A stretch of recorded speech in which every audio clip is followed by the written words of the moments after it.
for the sun to penetrate the tomb as it does only at this time of the year. And these are the pictures which we have coming to you live from inside the chamber, and they're the pictures that will capture the sunrise in the next half an hour or so. And there you can see the crowd outside. Joe Duffy is standing by outside the tumulus with someone who's very important this morning, among many people who are very important, but someone, Joe, who can give us an indication about what exactly we're going to see. Over to you. Good morning, Brian, and good morning, everybody. The longest night is about to end. The sunrise, we hope, in about 10 minutes or so will be spectacular. Gerald Fleming is here with me from Meath, and a man who never gets a frosty reception. And if anyone can tell us with some certainty what's going to happen this morning, Gerald, it's you. What do you think looking across the ridge? It's really looking fabulous. We had this very active weather system here last night, and it's really been very well behaved and cleared out of the way. The last of it, the very thin high cloud out on the horizon, is receding. Now there are a few little bits of mist and that, so with weather you can never be 100% until it actually happens, but at this stage we'd have to be about 99.5% certain that the sun will come up over that ridge. Brilliant. And will illuminate that roof box. So it's been here, as we know, for 5,000 years. That's right. It's turned, it marks the turning of the year. It's a timepiece, it's a monument, it's a tomb, it's a grave, it's a magnificent piece of work, 5,000 years old. It has marked the turning of the year every single year, so there's no Y5K bug this morning. Is it going to knock us now? I think this one was built to last, and it'll last another 5K, Great, I'm sure, after great. we've well gone out of this world. Okay, Padraig Clancy is with us. One of the, Brian, the great sense here this morning of the people who've gathered. Good morning, everybody. About 300 people have been here in the darkness.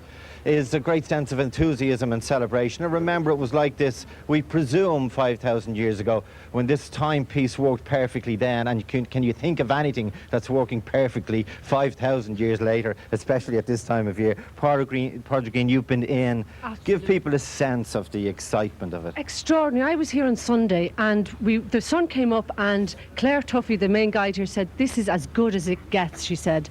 And like the whole thing, we were in there in the total dark, waiting, at the point of waiting, like almost in a womb. We couldn't see anything, and there's that sense of anticipation. Would the sun come up? What would happen? And the next thing is, you know, there's a light appears across the floor and gradually gets a little stronger, and it grows, and the next thing is then, you know, you can begin to see each other. And this, what happened for me was the whole sense of, you know, 5,000 years went. There's the past and the present together, that we're all, it's our common humanity, that there's no difference between us and today and the people 5,000 years ago. We're waiting, the mystery of life, the mystery of the darkness and the light in all our lives and in the universe. Brilliant. Okay. Yeah. We're all staying here.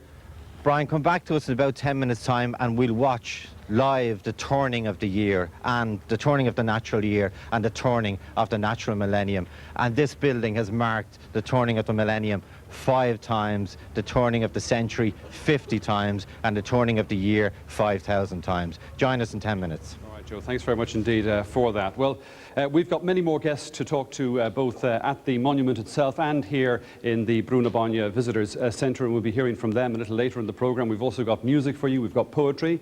Seamus Heaney will be reciting one of his poems about the experience that we will be, we hope, witnessing this morning. But before that, we wanted to give you something of an introduction to Newgrange, to try to offer you some pointers about why the monument was constructed, the people who constructed it, the kind of lives they led, and what it tells us about the lives they led. So we prepared this short film, just by way, as I say, of an introduction to Newgrange, and here it is.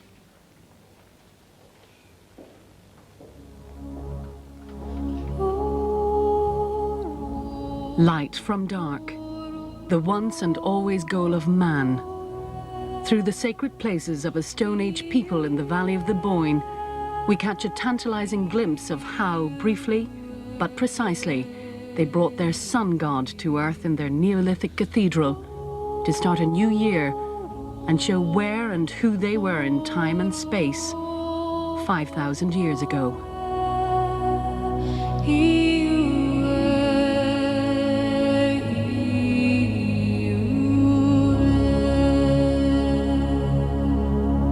Newgrange, the largest of the Bóinne Valley's Stone Age monuments, an acre in extent, 80 metres in diameter, 12 metres high. Colossal simply as a feat of engineering and organisational achievement, holds within its bulk, through a narrow passage, a secret heart, the ceremonial chamber. The gently curving Bóinne brought the first settlers here to begin a continuous story from oral tradition to written record. Myth and history inextricably flow together.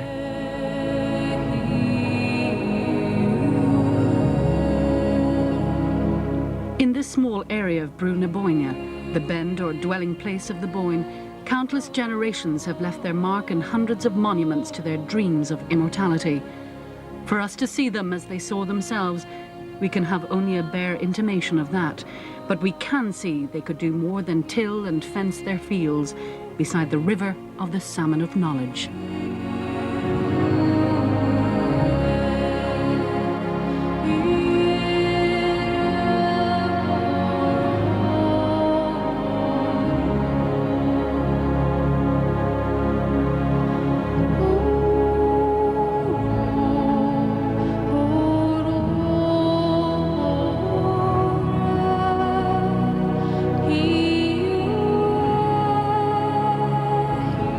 In circles and ceremonial structures of many different kinds, whose purpose and significance we can only guess, these people tell us still they were not mere grubbers of the soil, ciphers at the whim of fate.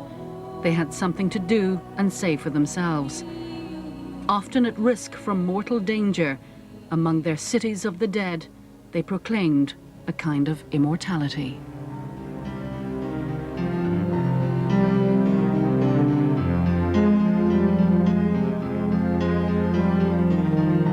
Huge decorated curbstones surround the Bóinne Valley passage graves.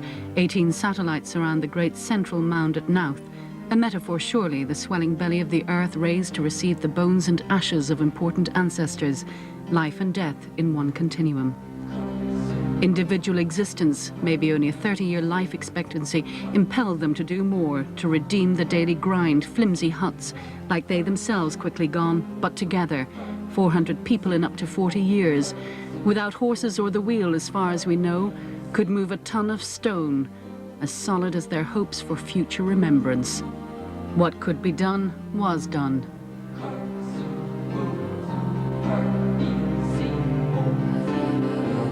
And there they stand, stark and beautiful affirmation that these people had a vision of permanence.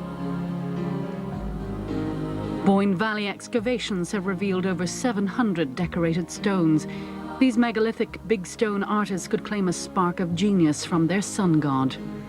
While other ancient peoples left written records, with only stone and wooden tools, our people here also gave a kind of message, a sign to reassure themselves at once a common language of order and continuity, a prayer almost, a mantra mandala in stone.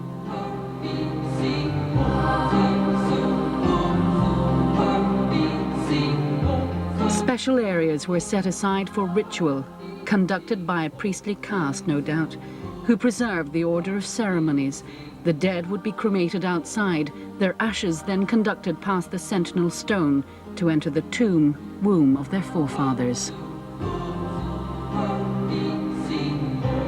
Ghostly, abstract carvings, free-flowing. Meath, with a quarter of all known megalithic art, was no cultural dead end, but the confluence of styles from all over Neolithic Europe.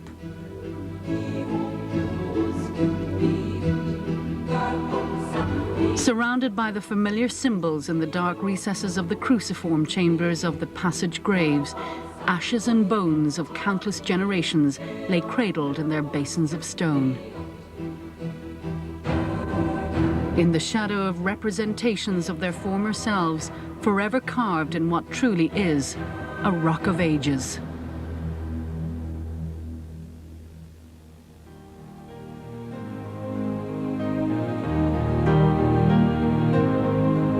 Covering more than an acre, 200,000 tons of layered stone and sods, like a city built on a hill, the huge mound of Newgrange has the entrance perfectly placed to receive the first rays of the rising sun. Quartz, Clochnagrena, sunstone from the Dublin Wicklow Mountains, studded with water-rolled stones from Dundalk Bay, brought in perilous coracles by sea and river from more than 60 kilometres away, made a retaining wall. A setting for the roof box, the opening to life for these Stone Age people of the Bóinne Valley.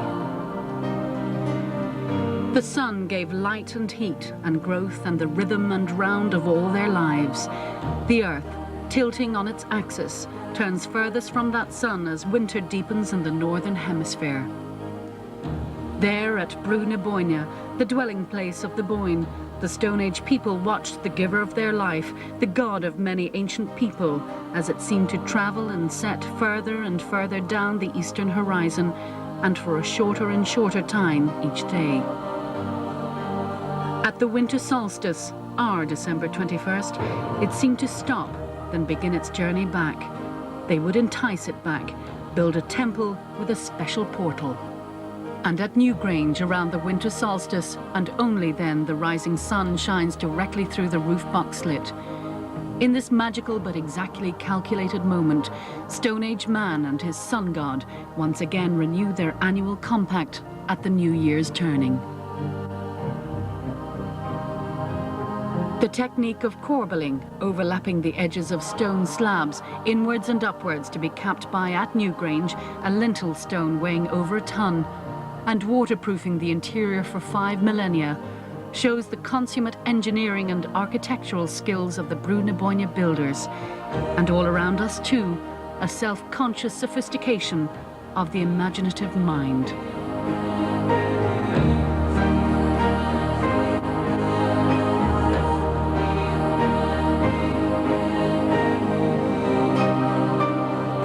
While we can only guess at their interior life, the repetition of the famous designs, chevrons, lozenges, spirals must surely suggest continuity, renewal, rebirth, ultimately an expression of human consciousness. We think, we plan, we leave our mark on our environment, therefore we are.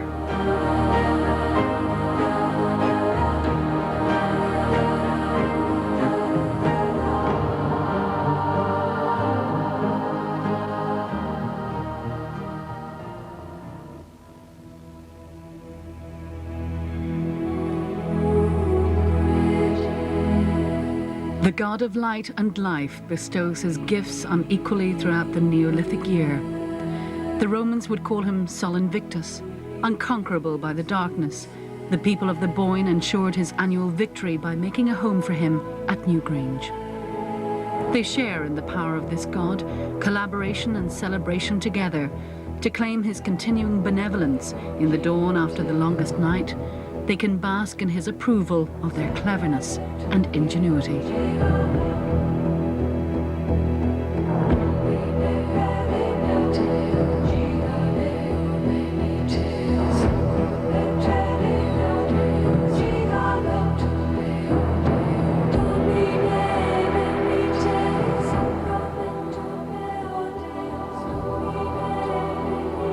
Everywhere, the imagery of fertility, creation, and religious impulse is interwoven and unmistakable. The spirits of the ancestors, too, share in the ceremonies of union with the life-giver, calling to him in the name of the living people who built these Bóinne Valley monuments over 5 millennia ago. Each one at once, a shelter, a refuge, a place for every generation, a two-way doorway to what for them there ever was, and yet might be.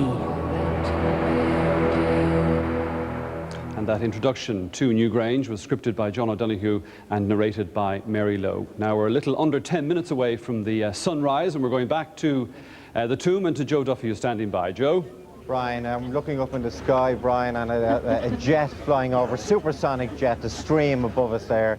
And below us this magnificent monument, our Millennium Dome, except it's 5,000 years older than the London Millennium Dome. Taoiseach, good morning to you. Good morning to you, Joe. Can you sense the excitement already? I can. It's a terrific morning, Joe, and I think this time it's very clear.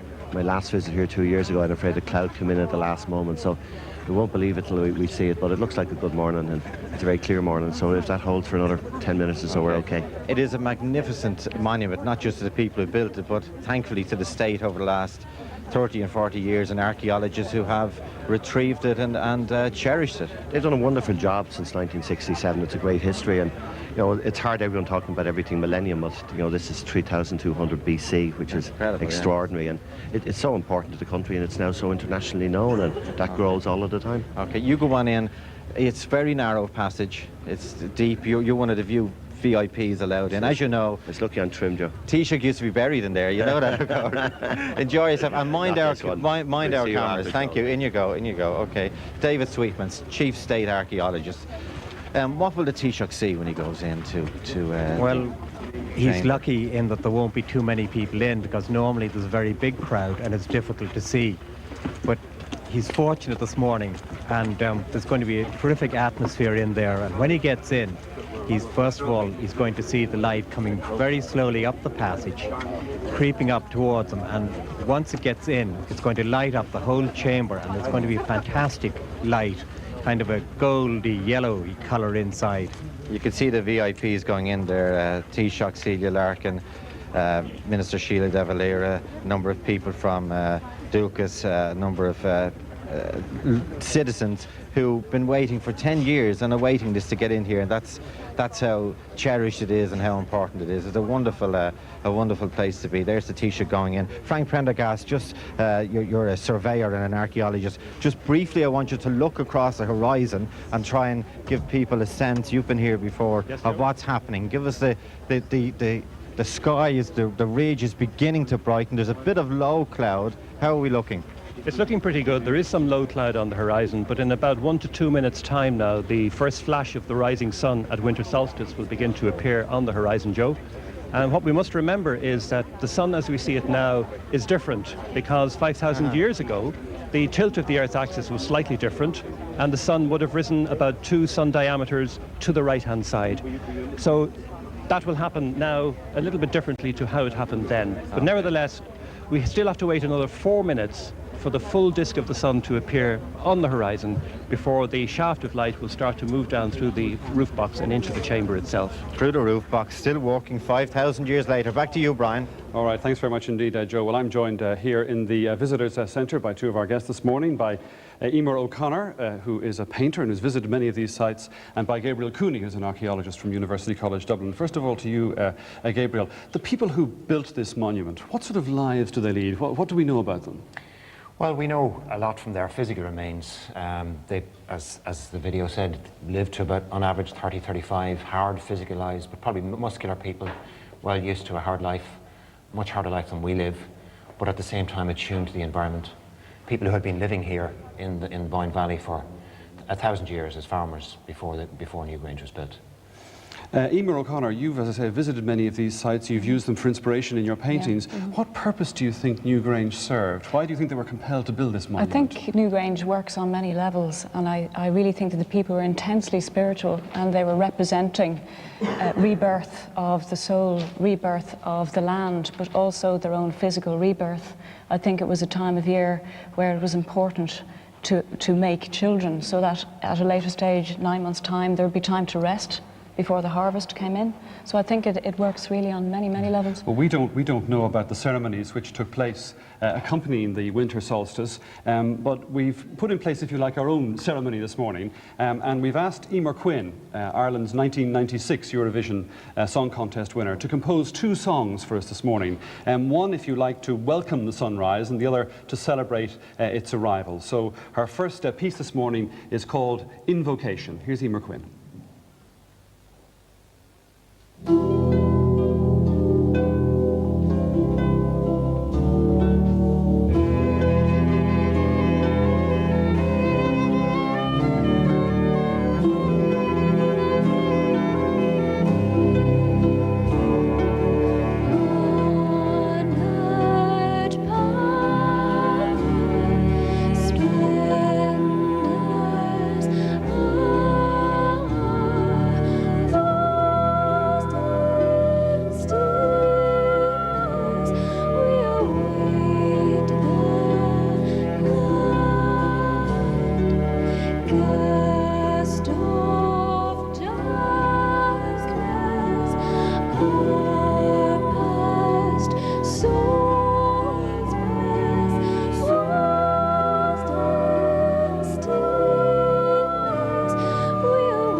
Invocation, written and performed by Emer Quinn. Thank you very much indeed, Emer. That was lovely. And you'll be back a little later, I know, with your second performance this morning. The pictures that you were looking at during the performance were live pictures of the sunrise from our cameras at and around the Newgrange monument. I should say we have one camera on a crane at some height above the ground, so we're able to get, if you like, a preview of the sunrise. So it looked rather larger. I think that's the one on the crane. So we're getting a slightly clearer view there, perhaps, than you'll get on the ground. But as you can see there, just the faintest hint of clouds moving across the face of the sun. And very soon now, those first rays will begin to reach into the chamber as they reached in 5 millennia ago, and as they have reached in for the last 3 decades, because it was only in the 1960s that this phenomenon was rediscovered, that the archaeologists working on the site found the roof box, the space above the doorway, which allows the sun to enter. Although there had been stories circulating in this part of County Meath that at one time the sun did enter the chamber. And it seems that that memory remained on, lingered on in the folk memory of people here in the Bóinne Valley. And so the archaeologists, when they began to explore the site, discovered the roof box, discovered the lintel, and discovered this extraordinary phenomenon, which certainly is unique in Ireland. It is only found in a very small number of sites elsewhere in Europe. And you can see there, that's the roof box just on top of the doorway. And it's on the same level as the floor of the chamber inside. And so the sun reaches in and travels the length of the passageway and then strikes the floor at the chamber. And I think we can see just there the beginnings of the light working its way in, because of course they have turned all the lights out inside the chamber itself. So as this moment will be witnessed, its full impact will be seen. The darkness relieved by the light.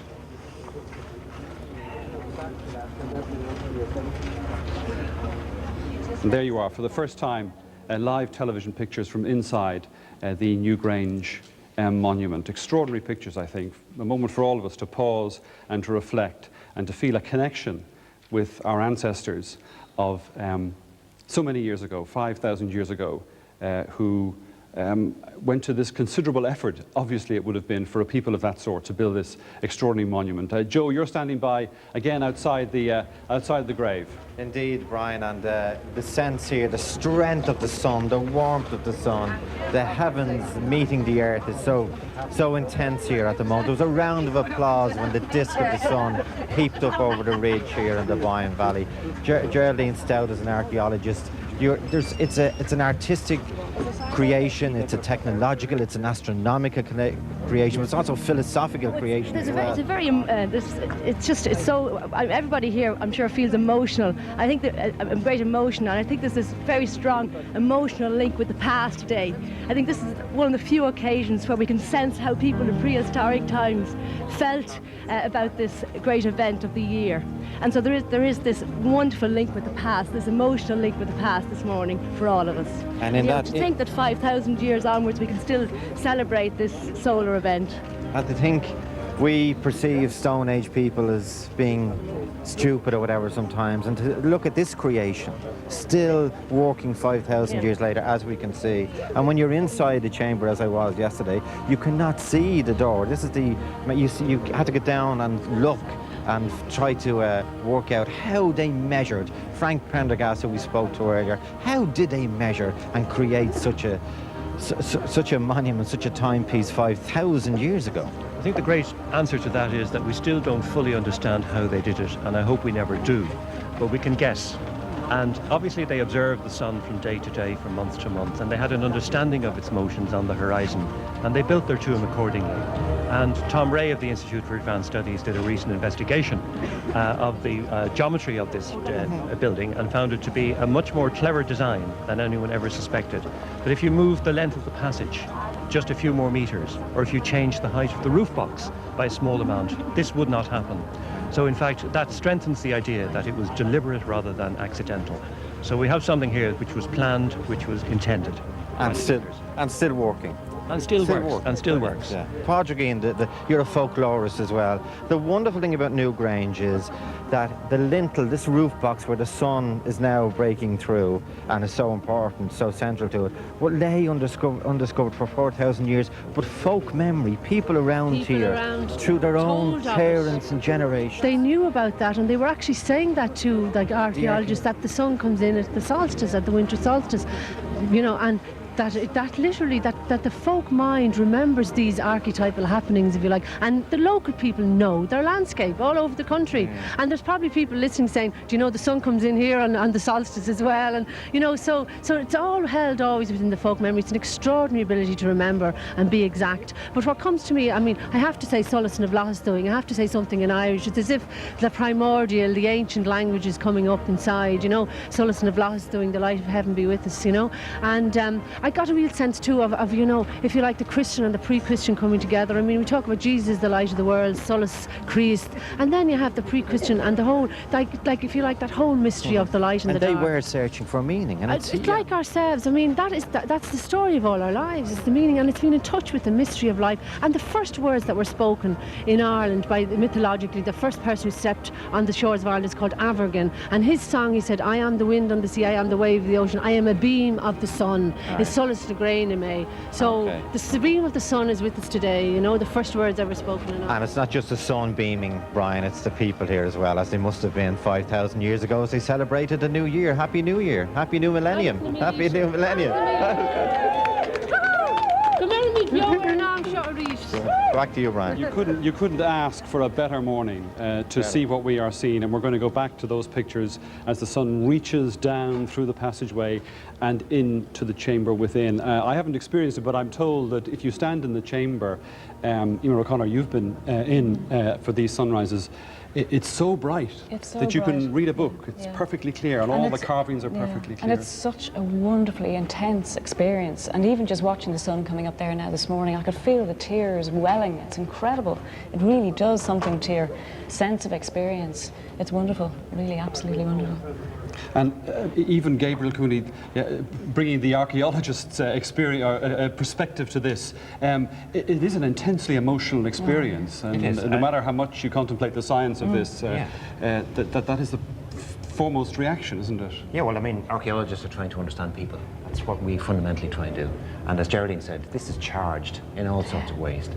And it's fundamentally it's a religious experience as well. And Pádraigín was right, I think, in that we are seeing here, if you like, a prehistoric religion, and the bringing together of ideas of life and death, the central questions that people ask now and that they asked in the past. And we know from excavations that there were ceremonies surrounding, or we suspect anyway, that there were ceremonies surrounding this site, and presumably at this occasion on this time of the year. Yeah. I think now, as in the past, only a very small number of people would ever have been inside, and the bulk of people who'd gathered to celebrate probably for many, many hours the previous evening, long in through the dark nights, probably through rain, and they would have celebrated outside, making deposits of material.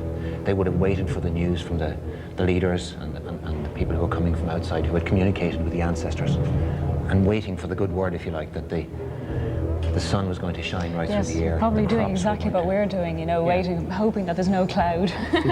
Exactly the same experience 5,000 years later. I'm told that the weather was somewhat better 5,000 years ago. Is that right? Slightly, 1 or 2 degrees better, yeah. Maybe now we're going into climatic warming, we'll have the same experience.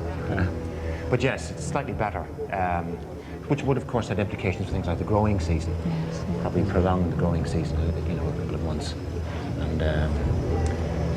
And well, clearly, even today, the seasons are hugely important.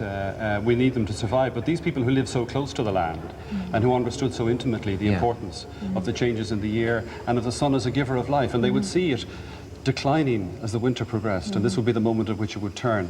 That's right. And which they would celebrate that moment. And I think for people standing outside as well, they see the way that the land is lit up by the sun as it comes across. And the ridge on which Newgrange stands is one of the first places to catch the sun. So this was probably happening in a more general form many hundreds of years before. Because there is evidence, isn't there, that there were ceremonial sites, burial sites in this area predating Newgrange. That's right. And on the Newgrange ridge itself, just to the west of the tomb, the big tomb, there are 2 smaller sites. And they're both aligned generally with their entrances towards the southeast. So you probably have in that the tradition going back many hundreds of years. But what Newgrange, if you like, is bringing that complexity of ideas to a kind of a pinnacle that wasn't previously reached. That's what we're And it's seeing. very obvious as well, Emer, isn't it? It's not just, as Joe Duffy was saying there, it's not just an astrological clock or just a burial chamber or just some sort of it's a symbol Neolithic of cathedral. celebration, very definitely. It's all of those things. Because they could have measured the movement of the sun in much simpler, a couple of sticks in the ground. On stones and sticks, absolutely. So they wanted to leave something, I think, for us. They reached into their past, they were looking towards their future, and we reach into their future for our past. And it's like joining the dots through the thousands of years. It is an extraordinary moment of connection over all those millennia. And there again are the pictures the live pictures that were seen from inside the chamber. You can almost see the sunbeams as they make their advance down the passageway. Very powerful, isn't it?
The music of Bóinne as the sun continues its progress down the passageway at Newgrange. This phenomenon lasts about 17 minutes, isn't that right, Gabriel? Yes.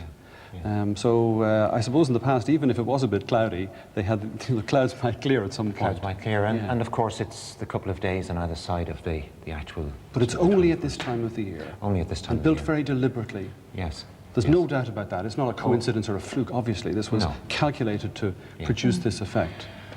I think very definitely, and I think we can say that as well because other monuments, while not doing it in the same spectacular way, have deliberate alignments built in. Some for equinoxes, like at Meath, Meath and the Orkney.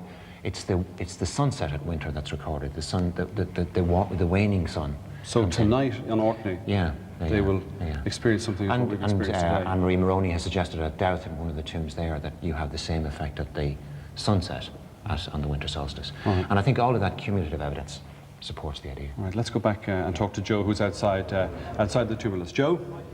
Indeed, Brian, it's still the sun getting stronger and stronger, as it will from now on, of course, which is the mark of the turning of the year.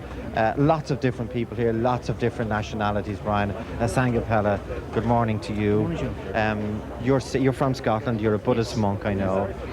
Speak to me about the meaning for you as a non-Christian of what's happening here this morning, as indeed Christ only came 2,000 years ago, so this was in existence 3,000 years before the birth of Christ. Your sense of the event?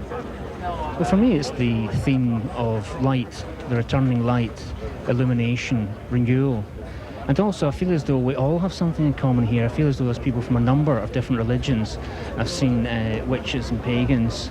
I feel as though it's a time we're all recognising the same solar symbol as something uplifting and of value, especially in this particular year. And the unity of as we're almost sensing here, of the heavens and the earth, and is strong, isn't it? Yes, I think that is what the symbolism of it is, but especially this theme of light and renewal and uplift and going forward together in a unified way rather than in different sects or groups or arguments. That's one of the interesting things, that it is a tomb, but yet the sense you get here on this day, the winter solstice, is a sense of uplift, of spiritual uplift. Yes, it is. Let me talk to a local man, Peter Govern. Good morning to you, and Happy New Year to you. Save yourself, the Joe. turn of the natural year, beautiful, beautiful part of the world, in this the unique, the oldest building in Europe. How long have you lived in the shadow of Newgrange, Peter? About 35 years. And I've been coming here for years now. And this is nothing new to me. I've seen this many, many times. And how do you describe the winter solstice? What's happening here today to your friend? It's absolutely wonderful to be here. It's marvellous just to see the sun peeping over the hill of the north. And there's something about it. I always like to come. I come as often as I can. I've been in the tomb once when it's actually shone, like it did today. Like as I spoke earlier, I didn't think it was going to happen today, but it has happened. But as I was saying to you earlier, it's been here when the pyramids were being built. This was a very old building at the time. It was when Cromwell came to Drogheda. This was here. Yeah. But I remember coming here in time when there was nothing here. It was just a hole in the hill, and people came here and had a picnic, and it's a wonder to see it the way it's built today. And it's a great credit to the OPW and the people, and of course the people that worked here. There was for years and years young people around here on schemes built this and put it where we see it today, and it's marvellous to see. And it's marvellous the crowd here today. And it's treasured by the local people now, and the visitor centre regulates it so well, and that's made such an important impact on the area. Of course, and what people forget is that it's so important, and the Bóinne and all of what's happened all over the last, since the Good Friday Agreement and everything that's happened, the Bóinne and everything, and it shines across the Bóinne, and it's a new light, and it's great to be here, and you know, I hope to be here next year, for the first again the following year. And you'll be here long after that, I and of course it was here, it was here when Meath won the All-Ireland last year. And hopefully it'll be here when Meath wins the All-Ireland next year. I'm sure you will. Back to you, Brian. Still magnificent sense here. Beautiful, beautiful day, beautiful place. Most wondrous part of the world, most wondrous.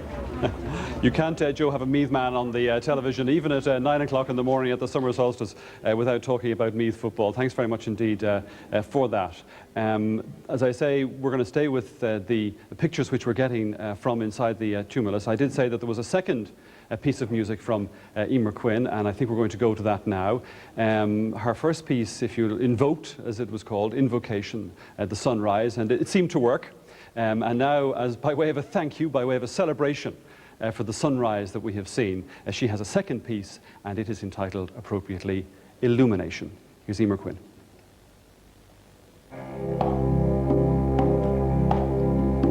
Gift of the sun, shining. Gift of the sun, shining. We listen, oh dear, as ended. Take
Take this new dawn and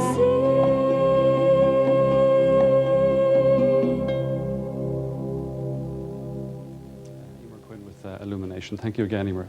That was delightful. And the pictures again that you were looking at as Emer was singing were the pictures from outside and inside Newgrange. And you can see there the advance of the sun down into the central chamber. I think that's what we're still waiting for at about 9:15, the moment at which the central chamber will be illuminated, and the small group of people, including the Taoiseach and other guests, as well as people who've been on that waiting list for at least 10 years, will see the central chamber, 6-metre tall ceiling above them, illuminated by the sun as it comes in, and our cameras are there for that.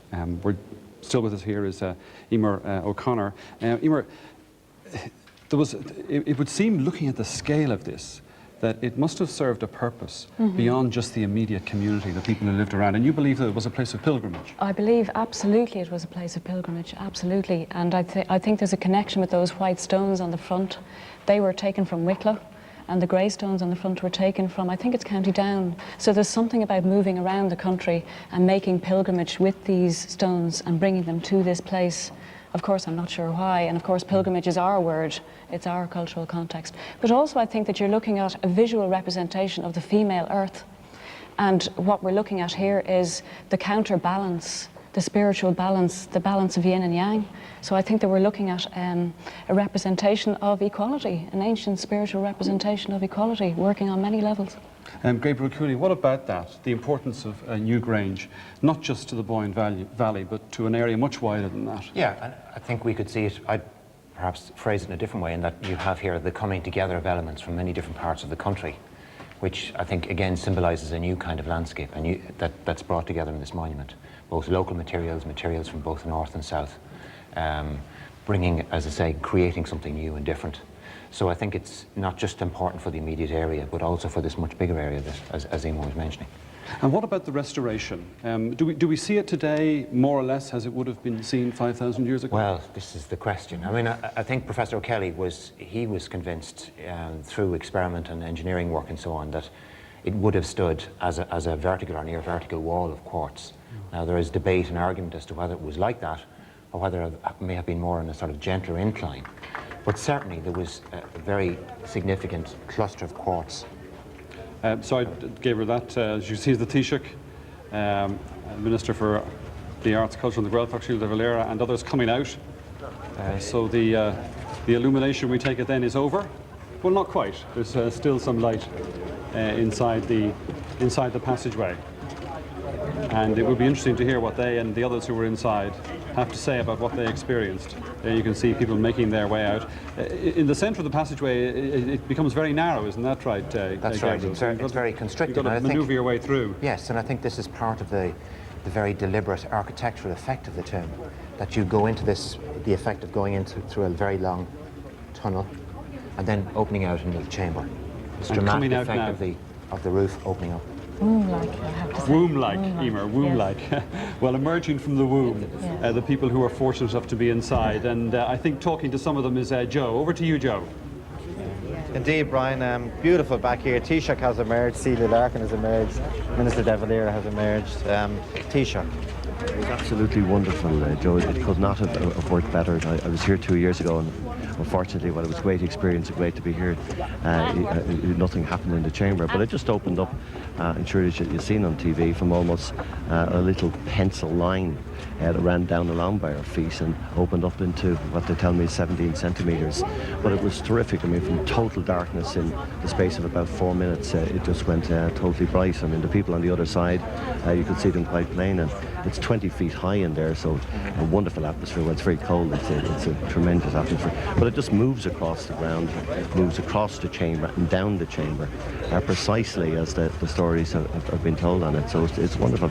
And to think that this has seen 5 millenniums into its 6th millennium, it's quite extraordinary. And I think from all of it's been learned here in the last 40 years to the people who've worked on it, they've brought a wonderful story. I mean, it's one of the best things in the world, and it's great that so many people could see it today. Celia Larkin, what do you think? What was your own impression inside? Well, it was just mind-boggling to see how they could have worked out the dimensions of it 5,000 years ago, or 5,000. No, it's more than 5,000 years ago. Isn't it just? Yeah. But I'm just humbled by it. Very spiritual? Yes, it is. It is. It's a very spiritual experience. We were here 2 years ago and it didn't happen. And you've no idea of what it's like when it does actually happen. And then to emerge into the sunlight, it's just like coming into a brand new world. Beautiful, beautiful. Sheila De Valera. Well, it is a very special experience. It's a magical experience. I was lucky enough to be here last year and I did see the light coming into the chamber, but I think at the beginning of this new millennium it has even more significance. And for everybody here, for those that were in the chamber and indeed here on the spot as it were, it really is a very special experience. Do you not find that yourself? I do. I just feel the sun on your face, the warmth, the new year, the growth, the colour, the strength, the life. And it's the colour of the light, I think, is wonderful. We were just saying there that the quality and the golden colour of that light is very special. You'd almost feel, Joe, that it was really warm. It was, of course, there's no heat in it at all because it's as strong as you could possibly see, and against the stone. And were explaining to us, some of the experts here explained that these stones, even though it was Stone Age time, that these were brought from Wicklow and from Carlingford. They moved several hundred miles, and so they had to be a very sophisticated society to be able to plan this. And if the average age in those times was under 40, it had to be planned out over time. So I think it's certainly a wonderful part of our heritage, and to think that anything could work out so well all those millenniums later, it's extraordinary. And but at so many of these sites, I suppose we've been talking on television about them, but just listen to people here who spent a lifetime working on them. Professor Oglesby has spent 40 years on Nout and Doubt, and just to listen to him, it's so extraordinary. But it's a great part of Irish civilization, something we can be immensely proud of. And we're discovering more and more. I mean, your department is discovering more and more as we dig deeper into the chamber, so to speak. Absolutely, and it's amazing to think that this particular chamber is 1,000 years older than Stonehenge, for example, and 500 years older than the pyramids. So, I mean, that really puts it in international, in world history. It's of very great importance. And some of the archaeologists, Brian, that are working on it, I hear Frank Prendergast is in the back of the crowd there. Frank, you're discovering more and more about Newgrange. There's much more work still to be done, which means the significance and the meanings of it, there are more to be found. Well, Joe, I'm not an archaeologist, I'm an archaeoastronomer. So I'm not talking as a professional archaeologist here, but from my knowledge of the archaeological work, most of the work that has been done here now sort of has revealed what we know about Newgrange, but that doesn't solve the mysteries of Newgrange, and to my knowledge there is no further excavation intended as far as I know. But the mysteries of Newgrange still need more work, and in that context I know some of us as astronomers and archaeoastronomers will continue to investigate this site to try and solve some of these mysteries so that we can better understand the activities of these societies at that time. Okay. Someone said to me a few minutes ago, Brian, when we asked them in the crowd what did they think, they just said smashing. It's absolutely smashing. A good local word to describe what's happening here this morning. Absolutely, Joe. Smashing, and I think as Celia Larkin said, humbling as well. I think that very accurately captures, I'm sure, the reaction of very many people there outside Newgrange, certainly those of us here in the visitor centre, and I'm sure the many people watching this on television, on the internet perhaps, in Ireland and around the world. It is a humbling experience. Well now, to mark the experience, to mark this occasion, we asked perhaps Ireland's most famous poet, Seamus Heaney, to recite a poem about Newgrange and about the solstice. And he agreed to do that, and we're going to see that in just a moment. But what I want to do is I want to just read you his words by way of introduction to the poem, which is called A Dream of Solstice. And this is what he writes. He writes that Newgrange is an architectural manifestation of what is implied by the rhyme between womb and tomb. The chamber is both a grave, an ash pit where the ashes of the dead were laid, and a womb, a place waiting for the light. Here is Seamus Heaney with A Dream of Solstice. A dream of solstice, like somebody who sees things when he's dreaming, and after the dream lives with the aftermath of what he felt, no other trace remaining. So I live now, for what I saw depart. And there, BBC One Northern Ireland leaves this morning's live coverage of the Millennium Dawn. Television presentation was from RTE.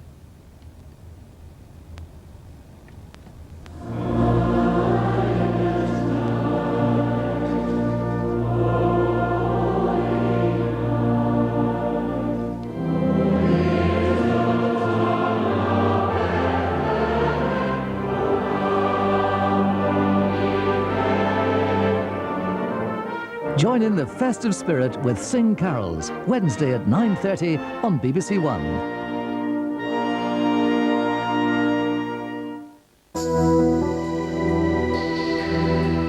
Now on BBC One, it's CBBC all the way, beginning with Goosebumps.